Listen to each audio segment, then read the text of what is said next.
Fake ITC scam को लेकर ED यानी एनफोर्समेंट डायरेक्टर ने एक बड़ा एक्शन लिया है। ईडी ने मुजफ्फरनगर, गाजियाबाद और फरीदाबाद में कुल 9 ठिकानों पर रेड की है।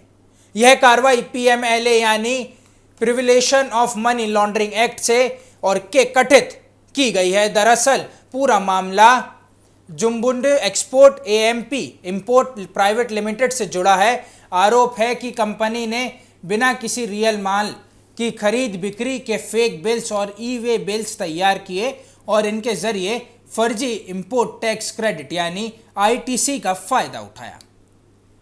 जांच में सामने आया है कि करीब 9 करोड़ रुपए का फेक आईटीसी लिया गया और वहीं करीब 10.28 करोड़ रुपए का आईटीसी दूसरी कंपनियों तक पहुंचाया गया। इसमें गवर्नमेंट रेवेन्यू को नुकसान हुआ। अब सवाल यह है कि यह पूरा मामला और यह पूरा खेल कैसे होता था। जांच के मुताबिक इस नेटवर्क में कई फेक और ऐसी कंपनीज का इस्तेमाल किया गया जिनका असल में कोई कारोबार ही नहीं था। इनके जरिए पैसों का ट्रांजैक्शन बार बार अलग अलग अकाउंट्स में किया जाने लगा, यानी पैसे एक अकाउंट से दूसरे अकाउंट में घुसाकर उसकी लेयरिंग की गई और बाद में कई जगहों से कैश भी निकाला गया। अब ईडी की इस रेड का मकसद सिर्फ डॉक्यूमेंट्स जुटाना नहीं है।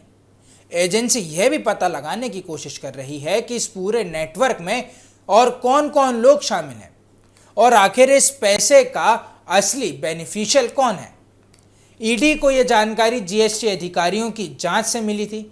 इसके बाद मनी लॉन्ड्रिंग के एंगल में इन्वेस्टिगेशन आगे बढ़ी, यानी आसान भाषा में समझें तो बिना माल खरीदे और बेचे फेक बिल्स बनवाए गए, नकली आईटीसी लिया गया, फिर पैसों को अलग अलग अकाउंट्स में घुसाया गया और अब इस पूरे नेटवर्क की मनी ट्रेल ईडी खंगाल रही है। फिलहाल ईडी की इन्वेस्टिगेशन जारी है और आने वाले समय में इस मामले में और लोगों की और कंपनीज के नाम सामने आने की संभावना भी है।